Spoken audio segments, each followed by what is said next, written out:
Hello students, कैसे हैं आप सभी। Good morning all of you. उम्मीद करता हूं आपने अपना पहला लेक्चर जो है वो अटेंड कर लिया होगा। सो आज है हमारा सेकंड डे यानी सेकंड क्लास। सो उसे ही हम आगे कंटिन्यू करने वाले हैं जो हमने लास्ट क्लास में पढ़ा था।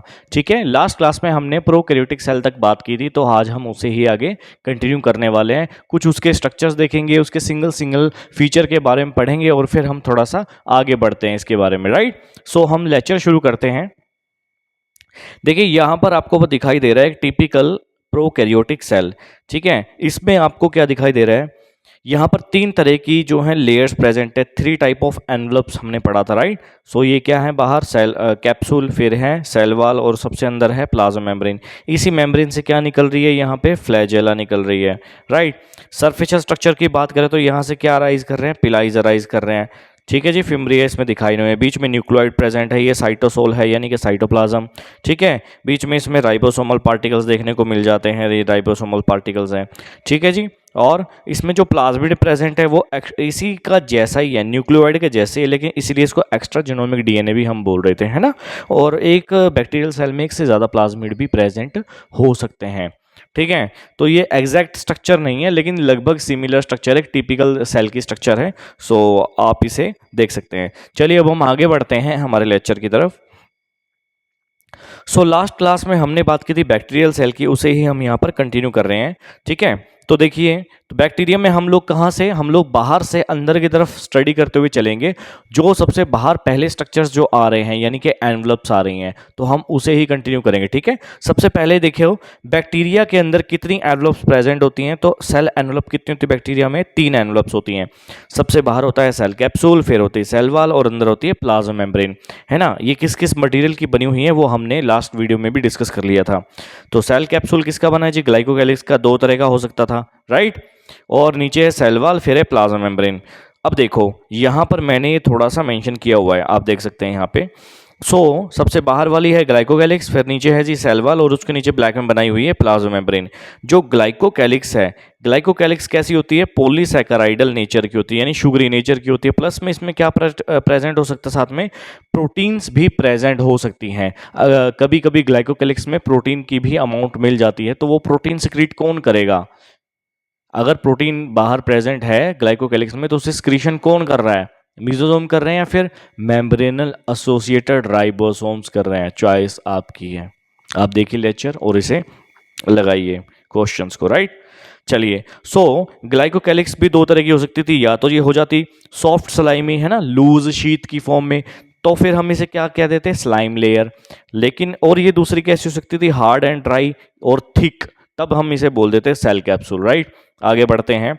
इसके नीचे अब देखो ग्लाइकोकैलिक्स का और काम क्या है, also provide protection from several chemicals and antibiotics. Glycocalyx सबसे बाहर वाली जो लेयर है, सेल कैप्सूल जो सबसे बाहर वाली लेयर है, या कह दें कि स्लाइम लेयर जो सबसे बाहर वाली लेयर है, ये बाहर डिपॉजिट होके बन रही है।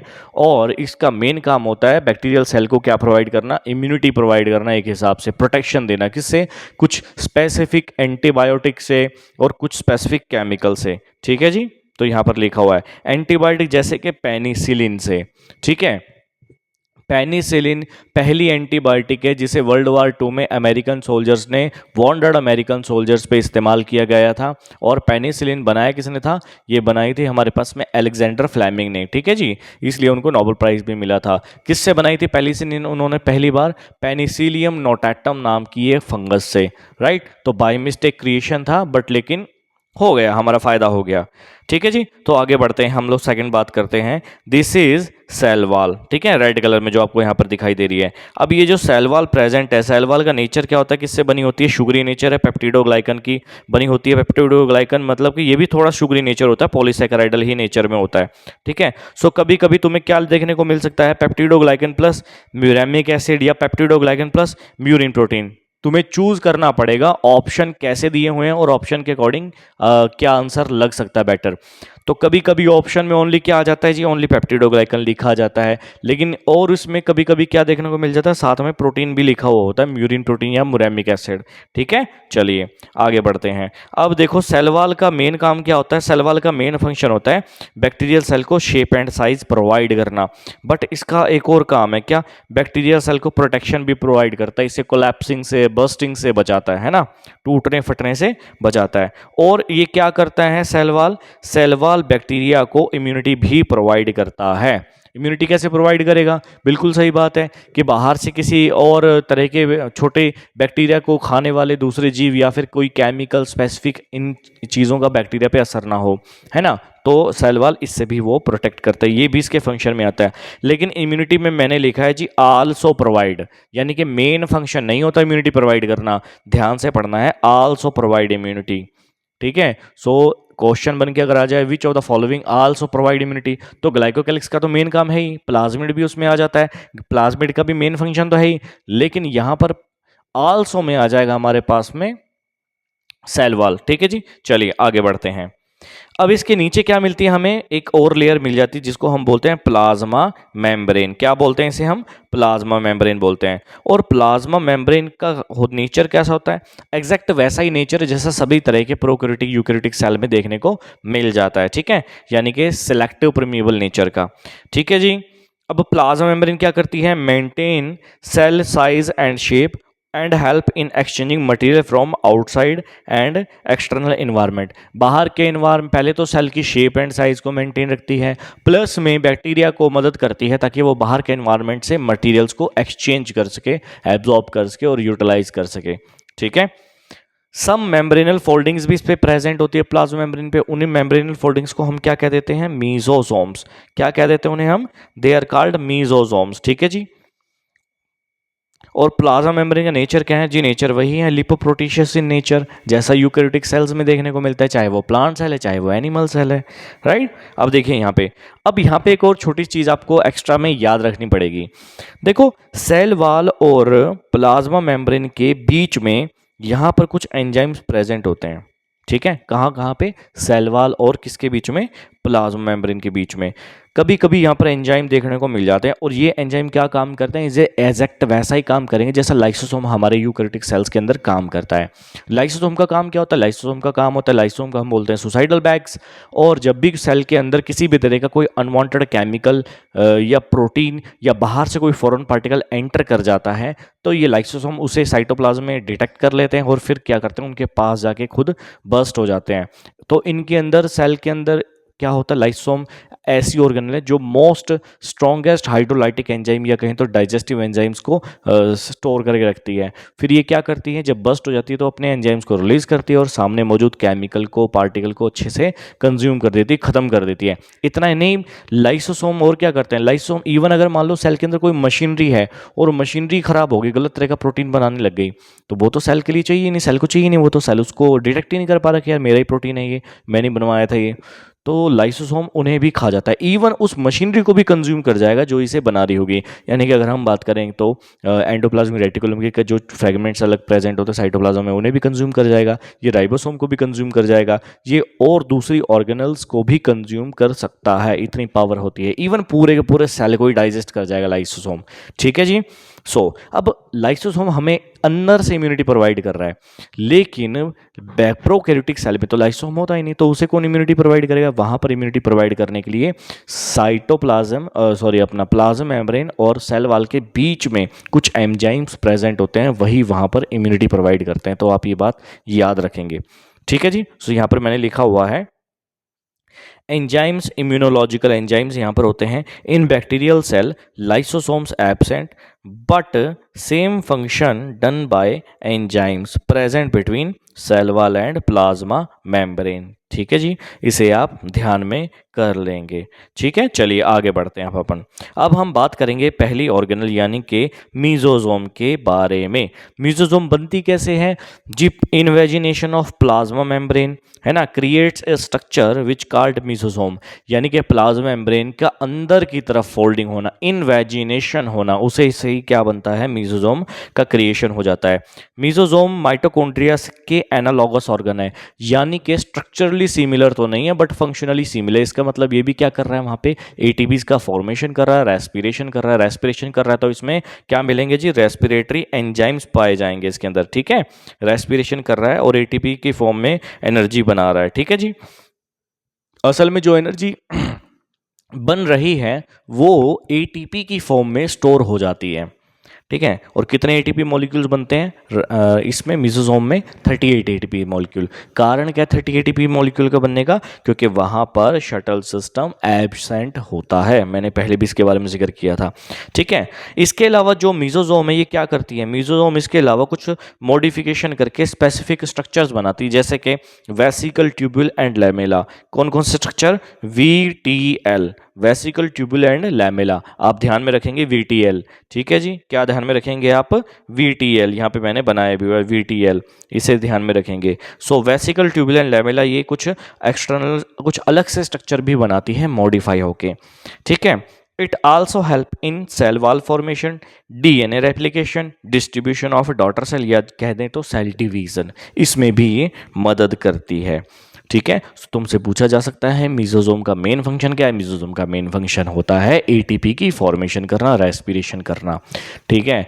ओके, सो इसकी ही प्लाज्मा मेम्ब्रेन की जो फोल्डिंग है मिसोसोम पे, अगर पूछा जाए ETS कहाँ चलेगा यहाँ पे, तो इसी मिसोसोम के ऊपर चलेगा। क्रेब्स साइकिल कहाँ चलेगा, मिसोसोम के अंदर चलेगा। और पूछे ग्लाइकोकैलिक्स कहाँ चलेगा रेस्पिरेशन टॉपिक के अकॉर्डिंग, तो ग्लाइकोकैलिक्स की ग्लाइकोलाइसिस की जो हमारे पास प्रोसेस होती है वो सिर्फ और सिर्फ एक ही जगह पे होती है, साइटोप्लाज्म के अंदर, तो वहाँ पर ये चल जाएगी, ठीक है। चलिए आगे बढ़ते हैं। सो ये मॉडिफाई होके ऐसे कुछ काम भी कर देती है, यानी कि cell wall formation, DNA replication, या फिर सेल का डिवीजन करना, उसमें भी ये मदद करती है, ठीक है। अब थोड़ी सी बात कर लेते हैं मॉडिफिकेशन की कि किस तरह का इसका मॉडिफिकेशन होता है। मान लीजिए ये हमारे पास मिसोसोम थी, कुछ ऐसे जाके इस तरह इन्वेजिनेशन हो रही है। अब जब ये मॉडिफाई होती है तो जो अंदर की तरफ ऐसे फोल्डिंग हो रही है, ये अंदर की तरफ फोल्डिंग तो होती है लेकिन फिर क्या करती है, कुछ लेयर्स ऐसे ऐसे ऐसे ऐसे बना लेती है। ईजी समझने के लिए हमने इसे ऐसे बना रखा है, ठीक है बेटा। तो ये क्या करती है, कुछ लेयर्स अंदर की तरफ ऐसे ऐसे ऐसे बना लेगी और कुछ उसके ऊपर स्ट्रक्चर्स देखने को मिल जाएंगे, लाइक दैट स्ट्रक्चर्स। तो कुछ को हमने क्या बोल दिया, लैमेला बोल दिया, कुछ को हमने क्या बोल दिया, ट्यूब्यूल्स बोल दिया, और कुछ को हमने क्या बोल दिया, वेसिकल्स बोल दिया, ठीक है। ये मॉडिफाइड स्ट्रक्चर है। इन स्ट्रक्चर्स का फिर अलग अलग काम हो गया, हो सकता है ये सेल वॉल फॉर्मेशन करवा रहे हो, स्पेसिफिक मटेरियल बनाना शुरू कर दिए इन्होंने, या ये DNA रेप्लिकेशन में मदद कर रहे हैं, ठीक है। DNA रेप्लिकेशन खुद नहीं करते, DNA रेप्लिकेशन में ये मदद करते हैं आगे, या फिर ये सेल डिवीजन में मदद करते हैं। सेल डिवीजन करवा दिया, सेल का स्टार्टिंग करवा दिया डिवीजन करवाने का, राइट। सो अब एक और चीज़, ये जो मिसोसोम होती हैं ये बड़ी लार्ज साइज में किस में देखने को मिलती हैं, तो ये ग्राम पॉजिटिव बैक्टीरिया में देखने को मिल जाती हैं। ग्राम पॉजिटिव के अंदर मिसोसोम कैसी होती है जी, प्रोमिनेंट होती है। प्रोमिनेंट, मोर प्रोमिनेंट मतलब क्या, थोड़ा सा बड़ा होता है, प्रोमिनेंट मतलब लार्ज स्ट्रक्चर, ठीक है। आगे बढ़ते हैं अब हम सेकंड ऑर्गेनल के बारे में बात कर रहे हैं जो है क्रोमैटोफोर्स। क्रोमैटोफोर कैसी ऑर्गेनल होती हैं, क्रोमैटोफोर नॉन मेम्ब्रेनस ऑर्गेनल है अगर ये जर्नल किसी बैक्टीरियल सेल में प्रेजेंट है, लेकिन ये मेम्ब्रेनस होगी अगर ये किसी ऐसे बैक्टीरियल सेल में प्रेजेंट है जैसे कि साइनोबैक्टीरिया, ब्लू ग्रीन एल्गी, जो उनको कलर दे रहा है। तो स्पेसिफिकली अलग कलर के हमें बैक्टीरियाज देखने को मिलते हैं। जैसे हम बोलते हैं कि पानी के अंदर क्या लगा हुआ है जी, एल्गल ब्लूम लगा हुआ है पानी के अंदर, और एल्गल ब्लूम जो लगता है वो असल में काई नहीं होती, वो क्या होता है, साइनोबैक्टीरिया होता है। तो अगर साइनोबैक्टीरिया वहाँ पर इतनी तादाद में है, ठीक है, और वो हमको कलर में कैसे दिखाई देता है, जस्ट लाइक द एल्गी, कि ग्रीन एल्गी यहाँ पर प्रेजेंट है और इस वजह से कैसा इसका स्ट्रक्चर आ रहा है, ग्रीन कलर का। हम ये नहीं कह रहे कि वहाँ पे एल्गी बिल्कुल नहीं होगी, एल्गी भी होगी, लेकिन मैक्सिमम वहाँ पर क्या प्रेजेंट है, बैक्टीरिया। वो सारा एल्गल ब्लूम जितना लगा हुआ है वो हमारे पास साइनोबैक्टीरिया होता है। अब उसका कलर लग रहा है ग्रीन, तो ग्रीन कलर क्यों लग रहा है, क्योंकि उसमें क्लोरोफिल प्रेजेंट है, और क्लोरोफिल अगर प्रेजेंट है तो क्लोरोफिल को स्टोर करने वाले स्ट्रक्चर्स क्या हैं, यहाँ पर क्रोमैटोफोर्स होते हैं। लेकिन वहाँ पर क्रोमैटोफोर मेम्ब्रेनल होते हैं। कैसे होते हैं जी, मेम्ब्रेनल होते हैं, मेम्ब्रेनल होते हैं, ठीक है। तो साइनोबैक्टीरिया, ब्लू ग्रीन एल्गी, ऐसे स्ट्रक्चर्स के अंदर, ऐसे बैक्टीरिया के अंदर क्रोमैटोफोर कैसा होता है, मेम्ब्रेन का ही एक्सटेंशन बनता है, ठीक है। जैसे क्रोमा का मतलब होता है कलर और फोर्स का मतलब हो गया ऑर्गेनल ग्रेन्स या फिर स्ट्रक्चर्स, ठीक है। दैट्स वाई यहाँ पर क्रोमैटोफोर का मतलब हो गया ऐसी ऑर्गेनल जो क्या कंटेन करती हैं, कुछ कलर्ड पिगमेंट को क्या करती हैं जी, कंटेन करती हैं, कलर्ड पिगमेंट कंटेन करती हैं। So chromatophores are the coloured pigment containing structures या organelles. It is also made by membrane extension, ठीक है। और chromatophores found in some bacteria, कुछ बैक्टीरिया में देखने को मिल जाता है। लाइक मैंने क्या बोला, अगर जनरली तो सब में मिलता नहीं है, अगर किसी में प्रेजेंट है, देखो मान लो हम कब इसको डिफरेंशिएट कर रहे हैं, हम इसे डिफरेंशिएट तब कर रहे हैं जब ये बैक्टीरिया को कलर दे रहा है, राइट। इसका मतलब अगर कुछ ऐसे बैक्टीरिया हैं जिनके अंदर ये कलर नहीं दे रहा, तो वहाँ पर पहला फीचर तो आ गया कि ये मेम्ब्रेनस नहीं है, दूसरा फीचर आ गया कि वहाँ पर पिगमेंट ही नहीं है ऐसा जो उसे कलर दे। दैट्स वाई हम बोल देते हैं कि वहाँ पर एब्सेंट है, लेकिन एब्सेंट नहीं, वो एक्चुअल में वहाँ पर भी प्रेजेंट होता है, लेकिन कलर नहीं दे रहा, किसी तरह का पिगमेंट प्रेजेंट नहीं है, राइट। कुछ बस ग्रेनुअल पार्टिकल्स प्रेजेंट होते हैं वहाँ पर क्रोमेटोफोर की जगह पे, ठीक है। लेकिन जो हमारे पास में ब्लू ग्रीन एल्गी, साइनोबैक्टीरिया या पर्पल सल्फर बैक्टीरिया, वहाँ पर ये कैसा होता है जी, मेम्ब्रेनल होता है। Chromatophore is membranal in blue green algae, cyanobacteria and purple sulphur bacteria. समझ में आया? सो यहाँ पर लिखा हुआ है, आप इसे अच्छे से देख सकते हैं एंड पढ़ सकते हैं। Chromatophores found in some bacterias like blue green algae, cyanobacteria, purple sulphur bacteria. ये लाइन आपको एनसीईआरटी के अंदर भी देखने को मिल जाएगी। अब हम एनसीईआरटी पढ़ेंगे जस्ट नेक्स्ट टू इट। आगे बात करते हैं जी, नेक्स्ट ऑर्गेनल हमारे पास क्या है, इंक्लूजन बॉडीज। इंक्लूजन बॉडीज क्या है? इंक्लूजन बॉडीज भी हमारे पास नॉन मेम्ब्रेनल स्ट्रक्चर्स होते हैं, और ये क्या काम करते हैं? It is also an organelle of bacterial cell, it is non membranous, it store food. कौन सा food? Reserve food material store करके रखते हैं अपने अंदर। ये फ्रीली मिलते हैं साइटोप्लाज्म के अंदर। एग्जाम्पल, ये क्या क्या स्टोर कर लेते हैं? फॉस्फेट ग्रेन्यूल्स, ठीक है, ग्लाइकोजन, स्टार्च, प्रोटीन, साइनोफिशियन ग्रेन्यूल्स, इन सब चीज़ों को ये क्या कर लेते हैं? अपने अंदर स्टोर करके रख सकते हैं। इसीलिए इन्हें क्या बोला जाता है? इंक्लूजन बॉडीज, यानी कि फूड स्टोरेज का इनका फंक्शन होता है, फूड स्टोरेज। ठीक है जी, कौन सा food storage? Reserve food storage, reserve food storage, reserve food storage. ठीक है, ये आप याद कर लेंगे।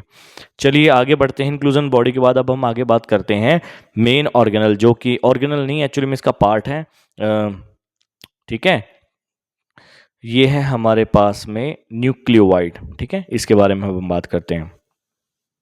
कॉन्स्टिट्यूएंट बोल सकते हैं इसको ऑर्गेनल नहीं बोलते हैं।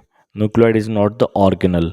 ठीक है, जैसे सेल को बनाने के लिए कंपोनेंट जो होते हैं वो 3 होते हैं। सबसे बाहर है मेम्ब्रेन, अंदर होता है साइटोप्लाज्म, और साइटोप्लाज्म के अंदर होता है बिल्कुल सेंटर में न्यूक्लियस। तो 3 मेन कंपोनेंट हैं। इन कंपोनेंट्स के अलावा बाकी सब जितनी चीज़ें सेल में मिलती हैं वो सारी सारी क्या हैं? ऑर्गेनल्स। ठीक है, सो यहाँ पर न्यूक्लियस नहीं है, लेकिन क्या मिल रहा है? न्यूक्लियोइड। तो that is not the organelle. ये क्या है? ये कंपोनेंट है, कॉन्स्टिट्यूएंट, राइट। चलिए आगे बढ़ते हैं। तो न्यूक्लियोइड को और क्या बोल देते हैं? इसे बोल देते हैं जीनोफोर, या फिर जीनोमिक डीएनए भी बोल देते हैं। न्यूक्लियोइड का मतलब क्या है? न्यूक्लियाई का मतलब तो हो गया हमारे पास में न्यूक्लियस, और ओवाइड का मतलब मैंने तुम्हें पहले भी बताया था। ओवाइड का मतलब वही है, लाइक स्ट्रक्चर, यानी कि कोई भी अगर बायो में तुम्हें स्ट्रक्चर मिलती है जिसके पीछे ओवाइड लिखा हो, क्या लिखा हो? ओवाइड, उसका मतलब होता है लाइक दैट स्ट्रक्चर। ठीक है, आगे बढ़ते हैं। सो ये जीनोफोर भी बोलते हैं, जेनेटिक डीएनए भी बोलते हैं। बैक्टीरिया में कितने डीएनए होते हैं? एक ही डीएनए होता है। तो क्रोमोसोम कितने बनेंगे जी? एक ही क्रोमोसोम बनेगा। ह्यूमंस के अंदर कितने डीएनए मिल जाते हैं? कितने क्रोमोसोम होते हैं? हम बोलेंगे जी 46 क्रोमोसोम होते हैं। तो 46 क्रोमोसोम अगर प्रेजेंट है तो कितने पेयर हैं? 23 पेयर। यानी मैं बोल सकता हूँ कितने डीएनए? 46 डीएनए प्रेजेंट है ह्यूमन सेल के अंदर। ठीक है, और 46 ही क्या होंगे? क्रोमोसोम्स होंगे, यानी कि 23 पेयर्स। समझ गए जी? चलिए आगे बढ़ते हैं। बैक्टीरिया का जो डीएनए होता है कैसा होता है? इसी डीएनए को हम बोल सकते हैं सिंगल क्रोमेटिन थ्रेड भी बोल देते हैं। इसके क्रोमेटिन थ्रेड के अंदर क्या क्या चीज़ें मिलती हैं हमें? डीएनए प्लस में अमीनो एसिड। मैंने तुम्हें लास्ट क्लास में बताया था कि किसी बड़े स्ट्रक्चर को, डीएनए को कहीं बाइंड करने के लिए हमें क्या करना पड़ता है? बीच में कुछ प्रोटीन्स लगानी पड़ती हैं, पॉजिटिवली चार्ज पार्टिकल लगाने पड़ते हैं बीच बीच में ऐसे। ठीक है, ये सारा तो डीएनए हो गया। अब बीच में अगर पॉजिटिव आपको चाहिए, कुछ पॉजिटिव चाहिए आपको कुछ, तो यहाँ पे हिस्टोन प्रोटीन तो एब्सेंट है, ऑक्टामर तो एब्सेंट है, तो क्या करना पड़ेगा? यहाँ पे उसका रिप्लेसमेंट रखना पड़ेगा। और रिप्लेसमेंट क्या है यहाँ पे? देख लेंगे जी, अमीनो एसिड है उसका रिप्लेसमेंट। ठीक है, so DNA plus amino acid इसके डीएनए में देखने को मिल जाता है, क्रोमोसोम में देखने को मिल जाता है। ठीक है, amino acids help in condensing the DNA या फिर बाइंडिंग द डीएनए। ठीक है, ये कॉइलिंग द डीएनए, ये भी हम बोल सकते हैं। आई होप आपको ये वाला समझ में आ गया होगा। इसका जो डीएनए किस में रिच होता है जी, जी एंड सी नाइट्रोजनस बेस में रिच होता है, ग्वेनिसिन एंड साइटोसिन।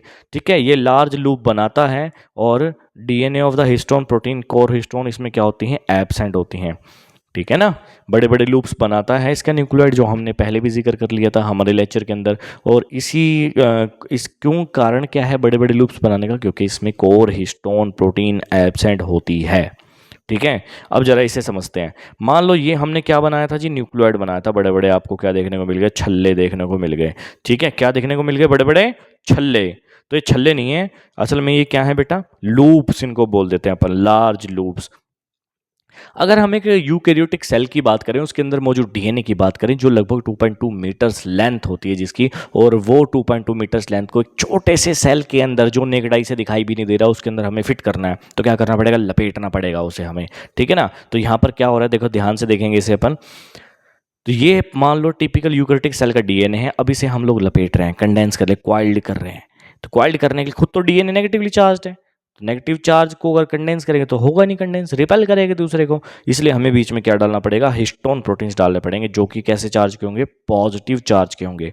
ठीक है, जब हम इसे दूर से मैं देखेंगे तो हमको कैसा दिखाई देगा, लगभग कुछ ऐसा स्ट्रक्चर दिखाई देगा। इसे हम बोल देते हैं बीड्स ऑन स्ट्रिंग स्ट्रक्चर। कौन सा structure, beads on string, beads on string structure बोल देते हैं। ठीक है, सो ये स्ट्रक्चर वैसा हो गया। अब ये सेम कहाँ पे प्रेजेंट है, बैक्टीरियल डीएनए में, लेकिन वहाँ पर हिस्टोन प्रेजेंट नहीं है, इतना बारीकी से लूप नहीं बनाएगा, इसीलिए यहाँ पर कैसा मिलता है अपने को, थोड़ा सा लार्ज लार्ज लूप्स देखने को मिल जाते हैं। ठीक है, because of the absence of the histone octamer, ये कह दे तो कोर हिस्टोन प्रोटीन। ठीक है जी, आगे बढ़ते हैं। अब हिस्टोन प्रोटीन जो होती है वो कितने तरह की होती है, 5 तरह की होती है। इसका जिक्र मैं करने वाला हूँ यूकैरियोटिक सेल के अंदर, लेकिन क्योंकि यहाँ मैंने जिक्र छेड़ दिया है तो थोड़ा सा मैं इसे यहाँ पे समझा दूंगा। हिस्टोन प्रोटीन कितने तरह का है जी, 5 टाइप का होता है। H1, H2A, H2B, H3 and H4। कितने टाइप का है टोटल, 5 टाइप का है। ठीक है, इसमें H1 को छोड़ के बाकी सभी दो दो का इस्तेमाल होता है, double double double double. H2A भी डबल, H2B भी डबल, H3 भी डबल एंड H4 भी डबल, ये सारी डबल है। इन्हीं सारी डबल डबल से मिलके बन जाता है 8, और ये 8 यहाँ पर इस फॉर्म में प्रेजेंट है कि क्या बनाती है, ऑक्टामर। ठीक है जी, तो पहले मौजूद है H2A, फिर इधर मान लो H2B, इधर H3 एंड H4। सेम यहीं पर इसके पीछे एक और H2A, H2B, इधर H3 एंड 4। ठीक है, नीचे की तरफ, तो ये टोटल 8 बन जाते हैं। इसे ही हम बोलते हैं हिस्टोन ऑक्टामर। ठीक है, आई होप आपको समझ में आया होगा। फिर दी इसका क्या काम है, ये तो हमने जिक्र ही नहीं किया। इसका काम होता है डीएनए को खुलने से बचाना, यानी ये प्लगिंग प्रोटीन का काम करता है, यहाँ पे आके लग जाता है। इसको हम यूकैरियोटिक सेल में बहुत अच्छे से समझेंगे, डोंट वरी अबाउट इट। ठीक है, तो प्लगिंग प्रोटीन का काम करता है, मैं थोड़ा सा यहाँ पर ये लिख देता हूँ। ठीक है, ये कैसा काम करता है, ये H1 काम करता है जी प्लगिंग प्रोटीन का। किसका काम करता है, plugging protein, PLUGHING, plugging protein का। ठीक है, और क्या करता है ये, प्रिवेंट डीएनए फ्रॉम अनवाइंडिंग। इसका फंक्शन क्या है, it prevent DNA from unwinding. I hope आपको ये समझ में आ गया होगा। ठीक है, अब हम आगे बात कर लेते हैं नेक्स्ट ऑर्गेनल के बारे में, जो कि है हमारे पास में प्लाज्मिड। क्या है जी, प्लाज्मिड। ये प्लाज्मिड कैसा होता है, कुछ इस तरह का छल्ला सा प्रेजेंट होता है, डीएनए का ही एक छल्ला है, जो कि डबल स्टैंडर्ड होता है और सिंगल सर्कुलर होता है। ठीक है, इसी प्लाज्मिड, अब डीएनए के अलावा एक अलग से डीएनए प्रेजेंट है साइटोप्लाज्म के अंदर, इसलिए इसे क्या बोल देते हैं, एक्स्ट्रा जीनोमिक डीएनए बोल देते हैं। कैसा होता है जी, सर्कुलर होता है ये। अब प्रेजेंट कहाँ होता है, साइटोप्लाज्म में, covered by a single membrane, ये कवर्ड होता है, प्रोटेक्टिव होता है। तो पहली ऑर्गेनल है एक टिपिकल बैक्टीरियल सेल में जो किसकी बनी हुई है, मेम्ब्रेनल होती है और कवर्ड होती है। ठीक है, मेसोसोम तो इनफोल्डिंग से बन रहे हैं, प्लाज्मा मेम्ब्रेन की इनफोल्डिंग से, लेकिन ये इन्हें प्रोटेक्टिव हैं, ये इनके ऊपर सिंगल मेम्ब्रेन मिल जाती है। इनका मेन फंक्शन क्या है, provide immunity to bacterial cell by forming और producing excretion which deposit around bacterial cell and protected. ठीक है, अब जरा इसे हम समझते हैं। ठीक है जी, सो प्लाज्मिड का मेन फंक्शन क्या है? इसका मेन फंक्शन होता है बैक्टीरियल सेल को इम्यूनिटी प्रोवाइड करना। ठीक है, ये आप याद रखेंगे कि मेन फंक्शन क्या है इसका, मेन फंक्शन। अब देखो ज़रा ये अपना फंक्शन परफॉर्म कैसे करती है, ज़रा इसके बारे में जानते हैं। देखो देखो होता क्या है, आप लोग अगर सियाने बन रहे तो बैक्टीरिया भी डेढ़ सियाना बनेगा। जब ये बॉडी के अंदर जाता है और हमारी बॉडी की इम्यूनिटी सेल्स है ना, इम्यूनोलॉजिकल सेल्स या कहने इम्यूनिटी सेल्स, जब इस पे अटैक करती है इसे मारने के लिए, तो ये पहले ही क्या करता है, अपने प्लाज्मिड से एक मैसेज क्रिएट करता है आरएनए की फॉर्म में, और वो आरएनए को रीड कर लेती हैं प्रोटीन्स, राइबोसोम्स, और वो एक स्पेशल प्रोटीन बनाना शुरू कर देते हैं और इसको क्रिएट करके इसके सेल के सरफेस पे जो है डिपोजिशन करवा देता है, तो ग्लाइकोकैलिक्स का फॉर्मेशन हो जाता है।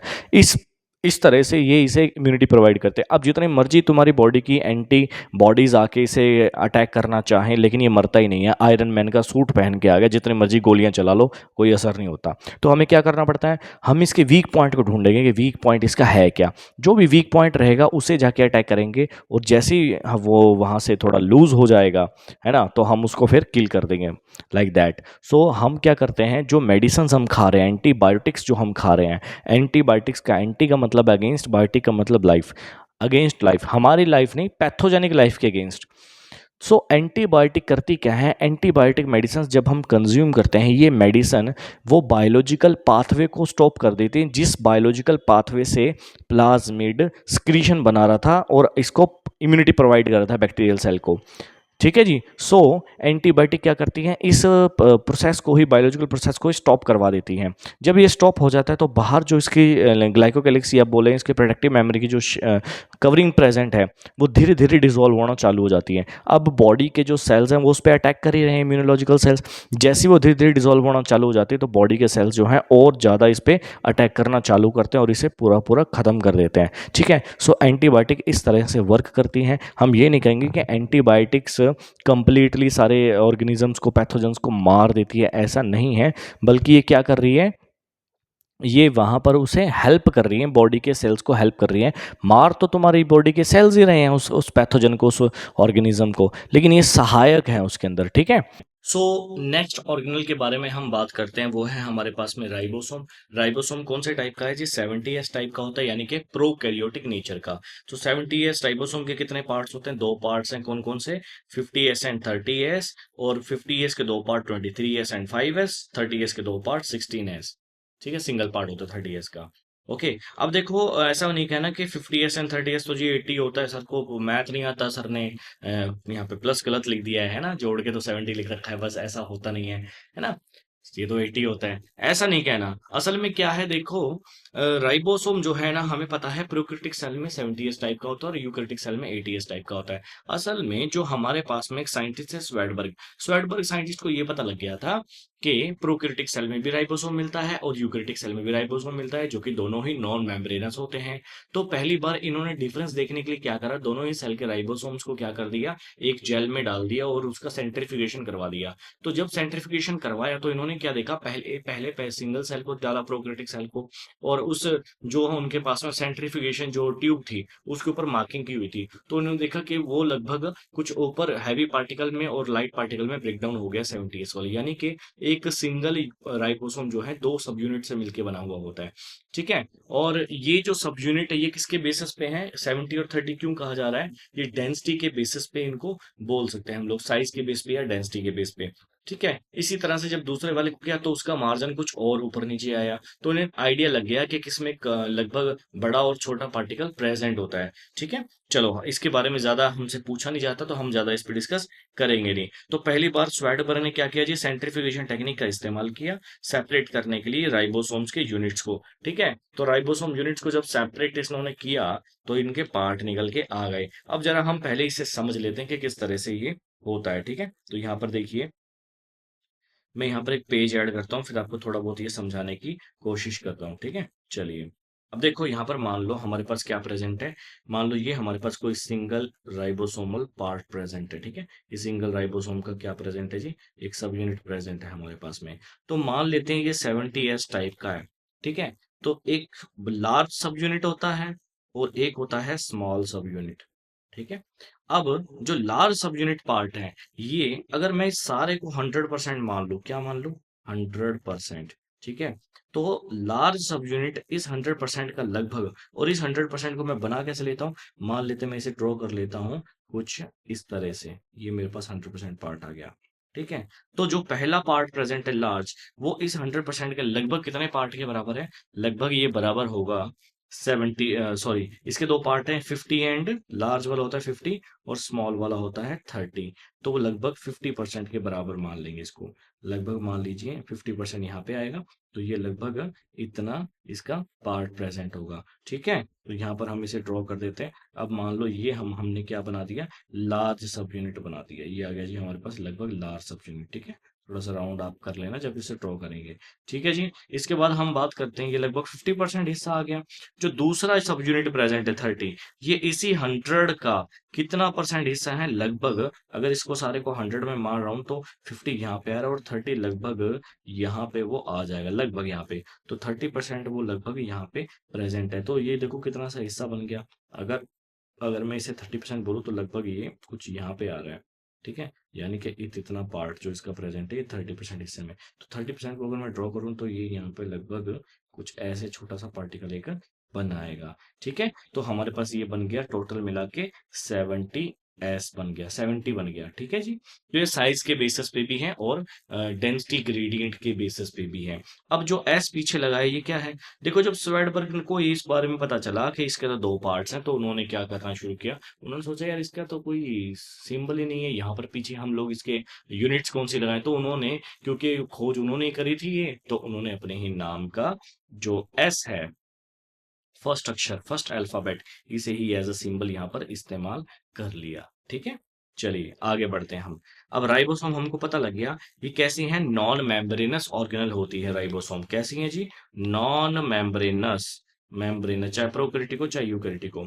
अब राइबोसोम का काम क्या होता है, प्रोटीन फैक्ट्रीज कहते हैं इन्हें, प्रोटीन का फॉर्मेशन करना होता है। ठीक है। दो सब यूनिट की बनी हुई होती है। ये राइबोसोम प्रोकैरियोटिक सेल में तीन टाइप का प्रेजेंट होता है। कौन कौन सा, पोलीसोम के रूप में प्रेजेंट है। ठीक है। अब देखो यहाँ पे तीन टाइप कौन कौन सी है। पहला होता है, दो तो टाइप प्रेजेंट है जो एसोसिएशन में है। पहली है प्लाज्मा मेम्ब्रेन के साथ एसोसिएशन और दूसरा है पॉलीराइबोसोम के साथ एसोसिएशन। यानी कि ये दो टाइप तो कैसी होगी, एसोसिएशनल टाइप है, और एक टाइप में कैसा होता है ये फ्रीली। तो लगभग तीन टाइप का यहाँ पर राइबोसोम देखने को मिल जाता है। राइबोसोम तो वही है 70S, बट लेकिन कैसा है, एसोसिएशनल एंड नॉन एसोसिएशनल। जो नॉन एसोसिएशनल है वो कहाँ प्रेजेंट है, फ्रीली साइटोप्लाज्म में प्रेजेंट है। जो एसोसिएशनल है, एक प्रेजेंट है मेम्ब्रेन के साथ, एक प्रेजेंट है राइबोसोम के, सॉरी आपके आरएनए के साथ में। ठीक है। इसके बारे में हमने जिक्र किया हुआ है, ये आरएनए का पार्टिकल है और इसके ऊपर फ्रेगमेंट के ऊपर ऐसे ऐसे करके यूनिट प्रेजेंट है। दीज आर कॉल्ड पॉलीसोम्स, यानी कि पॉली राइबोसोम्स प्लस में आरएनए। ठीक है। चलिए आगे बढ़ते हैं। अब देखो नेक्स्ट ऑर्गेनल के बारे में हम जिक्र कर रहे हैं। ये ऑर्गेनल कौन सी है जी, ये है हमारे पास में फ्लैजेला। ठीक है। अब फ्लैजेला के बारे में देखो, अब हमें पता है ये है प्लाज्मा मेम्ब्रेन, ये है सेल वॉल। मैंने तुम्हें बताया था कि फ्लैजेला का जो ओरिजिन होता है वो कहाँ से होता है, फ्लैजेला का ओरिजिन, इसका ओरिजिन है प्लाज्मा मेम्ब्रेन। क्या है ओरिजिन, प्लाज्मा मेम्ब्रेन इसका ओरिजिन है। चलो इसके बारे में जरा जानते हैं हम। देखो ये है प्लाज्मा मेम्ब्रेन, और फ्लैजेला तीन पार्ट में होती है। सबसे पहला पार्ट जो प्लाज्मा मेम्ब्रेन से जुड़ा हुआ है और इससे निकल रहा है, इसे हम क्या बोलते हैं, बेसल बॉडी। क्या बोलते हैं, बेसल बॉडी। बेसल बॉडी से ही अराइज कर रही होती है, निकल रही होती है एक दूसरी ट्यूबुलिन प्रोटीन स्ट्रक्चर, जिसको हम बोलते हैं हुक। और लास्ट में हुक के अंदर से क्या निकलता है, निकलता है एक फिलामेंट। ठीक है। जो कि प्लाज्मा मेम्ब्रेन का ही एक्सटेंशन होता है, इसी से मिलके बनता है फिलामेंट। ठीक है जी। तो ये हमको पता लग गया फिलामेंट प्रेजेंट है। अब देखो यहाँ पे तीनों से कंबाइनली जो बनता है उसे हम क्या बोलते हैं, फ्लैजेला। ठीक है जी। तो प्लाज्मा तो फ्लैजेला, तीनों को कंबाइनली फ्लैजेला बोल रहे हैं, लेकिन फ्लैजेला जो वर्ड है ये कैसा वर्ड है, मैंने तुम्हें पहले ही बताया था, ये तो प्लूरल वर्ड है। ये कैसा है, प्लूरल बोलते हैं, प्लूरल वर्ड है। एक्चुअल में अगर सिंगल प्रेजेंट है, सिंगल अगर है तो उसे क्या बोलेंगे, फ्लैजेलम, फ्लैजेलम। ठीक है जी। और अगर वो प्लूरल हो जाए, मल्टी हो जाए, तो हम उसे क्या बोल देंगे, फ्लैजेला बोल देंगे। Okay got it. चलिए आगे बढ़ते हैं अब हम। तो देखो यहाँ पे इसके बारे में थोड़ा सा और जिक्र मैं करूंगा, पहले ही समझ लेते हैं। सो प्लाज्मा मेम्ब्रेन का सॉरी फ्लैजेला का ओरिजिन क्या है हमारे पास में? Plasma membrane. It also superficial structure, ये भी सरफेशियल स्ट्रक्चर होती है, ठीक है। It help in motility and movement to bacterial cell, bacterial cell को मोटिलिटी प्रोवाइड करती है, मूवमेंट में मदद करती है, यानी मूवमेंट एंड लोकोमोशन में मदद कर रही है, एक जगह पे घूमने के लिए भी और आगे बढ़ने के लिए भी। कौन हेल्प कर रहा है? फ्लैजेला हेल्प कर रही है, ठीक है। देखो अब थोड़ा सा और इसमें देखते हैं अपन आगे। सरफेशियल स्ट्रक्चर की अगर बात करें तो कुछ और सरफेशियल स्ट्रक्चर्स भी एनसीईआरटी में देखने को मिलते हैं, जैसे कि पिलाइज एंड फिम्ब्रियाज के बारे में हमने ऑलरेडी बात कर रखा है। तो फ्लैजेला को, पिलाइज को, फिम्ब्रिया को, इनको सरफेशियल स्ट्रक्चर बोला जाता है। ये सरफेस के ऊपर से ही एक्सटेंड करते हैं, लिखा हुआ है आर एक्सटेंड्स फ्रॉम, एक्सटेंड, ठीक है ना। एक्सटेंड्स फ्रॉम कहाँ से? सेल वॉल से एक्सटेंड करते हैं। कहाँ से एक्सटेंड करते हैं? फ्रॉम, फ्रॉम सेल वॉल, ठीक है। तो यहां से ये क्या करते हैं जी? एक्सटेंड करते हैं सेल वॉल से। बट ये नहीं लिखा हुआ are extension of cell wall, ये नहीं लिखा हुआ यहां पर। ये नहीं लिखा हुआ कि एक्सटेंशन ऑफ सेल वॉल, इसको आप ध्यान में कर लेंगे, ठीक है। तो हमारे पास में देखो सेल वॉल का एक्सटेंशन सिर्फ क्या क्या होता है?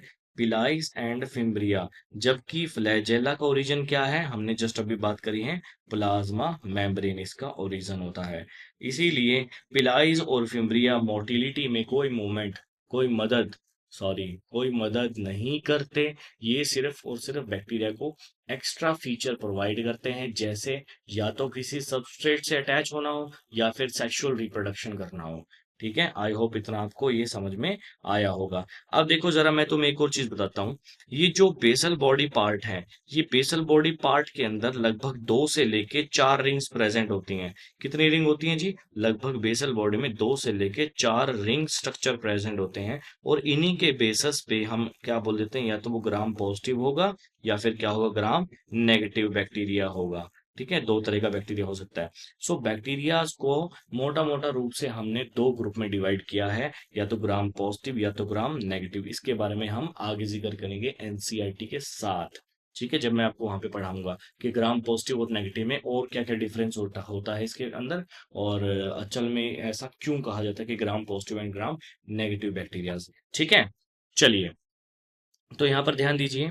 तो ग्राम पॉजिटिव बैक्टीरिया जो है उसमें सेल वॉल कैसी है? सेल वॉल इसमें होती है हमारे पास में सिंगल सेल वॉल होती है, लेकिन थिन नहीं होती। कैसी होती है? थिक होती है। कैसी होती है? सिंगल सेल वॉल, लेकिन कैसी है? थिक होती है, ठीक है। और जबकि नेगेटिव बैक्टीरियाज में कैसी होती है? नेगेटिव बैक्टीरियाज के अंदर सेल वॉल जो है वो कैसी होती है? वो होती है थिन, पतली होती है, ठीक है।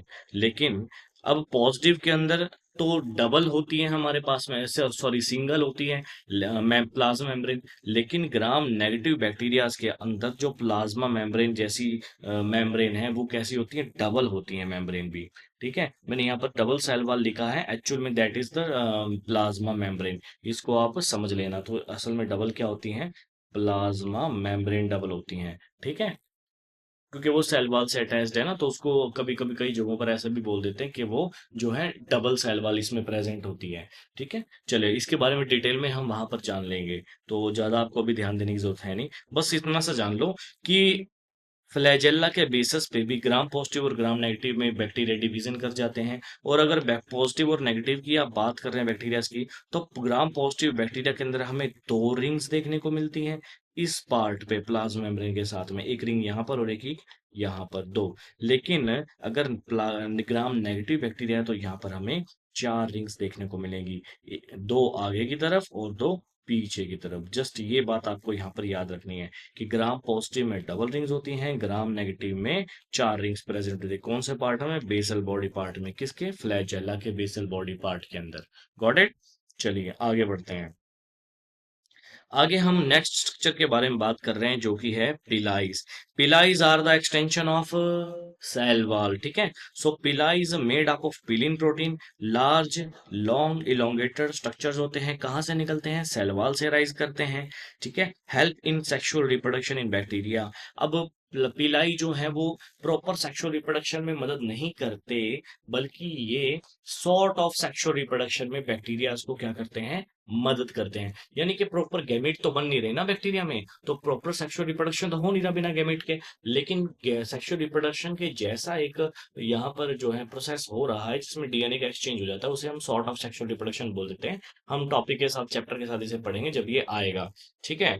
सो पिलाइज हमको उसी में ही मदद करता है, यानी कि एक बैक्टीरियल फॉर्म दूसरे बैक्टीरियल फॉर्म को होल्ड करने के लिए पिलाइज नाम के स्ट्रक्चर को इस्तेमाल करता है। एक बैक्टीरियल फॉर्म दूसरे बैक्टीरियल फॉर्म को होल्ड करने के लिए क्या इस्तेमाल कर रहा है, पिलाइज का इस्तेमाल कर रहा है। Got it. चलिए आगे देखते हैं। अब पिलाइज जो जनरली प्रेजेंट होती है वो किन में मिलती है, ये ग्राम नेगेटिव बैक्टीरिया के अंदर जनरली अपने को देखने को मिल जाती हैं, ठीक है।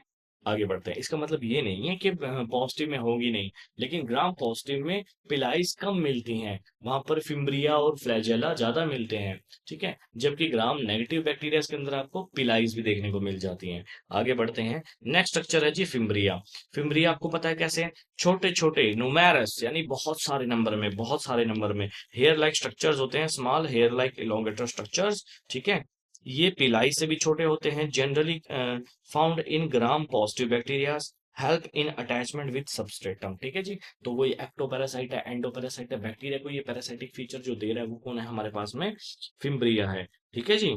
तो यहाँ पर मैंने डायग्रामेटिक रूप में भी इसे बनाया है, देखिए ध्यान से। नीचे है प्लाज्मा मेम्ब्रेन, ऊपर है सेल वॉल। तो सेल वॉल से ही क्या निकल रहा है, पिलाइज, ये बड़े बड़े रेड कलर के पार्टिकल्स पिलाइज हैं। इसी से ब्लू कलर के पार्टिकल्स निकल रहे हैं जिसे हम बोल रहे हैं फिम्ब्रिया, ठीक है। और ब्लैक वाली लाइन जो लेयर प्रेजेंट है प्लाज्मा मेम्ब्रेन, इससे क्या निकल रहा है, इससे निकल रहा है जी फ्लैजेला। तो लिखा हुआ है फ्लैजेला, इसे बोला हुआ पिलाइज, और ब्लू वाली को मैंने बोल दिया यहाँ पर फिम्ब्रिया। गॉट इट, ठीक है। सो आगे बढ़ते हैं हम लोग। सो हमारे पास कंक्लूजन क्या निकला कि प्रोकैरियोटिक सेल हो या यूकैरियोटिक सेल हो, दोनों में हमें क्या होता है, फ्लैजेला प्रेजेंट, दोनों में फ्लैजेला मिल जाएगा मोटिलिटी में हेल्प करने के लिए। लेकिन दोनों के अंदर ओरिजिन कैसा होता है, उनका ओरिजिन होता है प्लाज्मा मेम्ब्रेन का, अकेली स्ट्रक्चर जिसका ओरिजिन क्या है, प्लाज्मा मेम्ब्रेन है, ठीक है जी।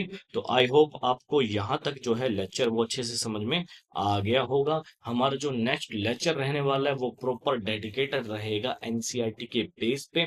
हम लाइन टू लाइन एनसीईआरटी को रीड करते हुए चलेंगे कि कैसे वहां पर उन चीजों को लिखा गया है जो हम यहाँ पर स्टडी कर रहे हैं, ठीक है। तो होप आप इस लेक्चर को अच्छे से देखेंगे और समझेंगे, और अपना साथ बनाए रखें, और ज्यादा से ज्यादा लोगों को ये आप शेयर कर सकते हैं, थोड़ा मेरा भी फायदा हो जाए, सब्सक्राइबर्स थोड़े बढ़ जाए अगर मेरे पास तो, राइट। सो स्टूडेंट्स, मिलते हैं नेक्स्ट क्लास में।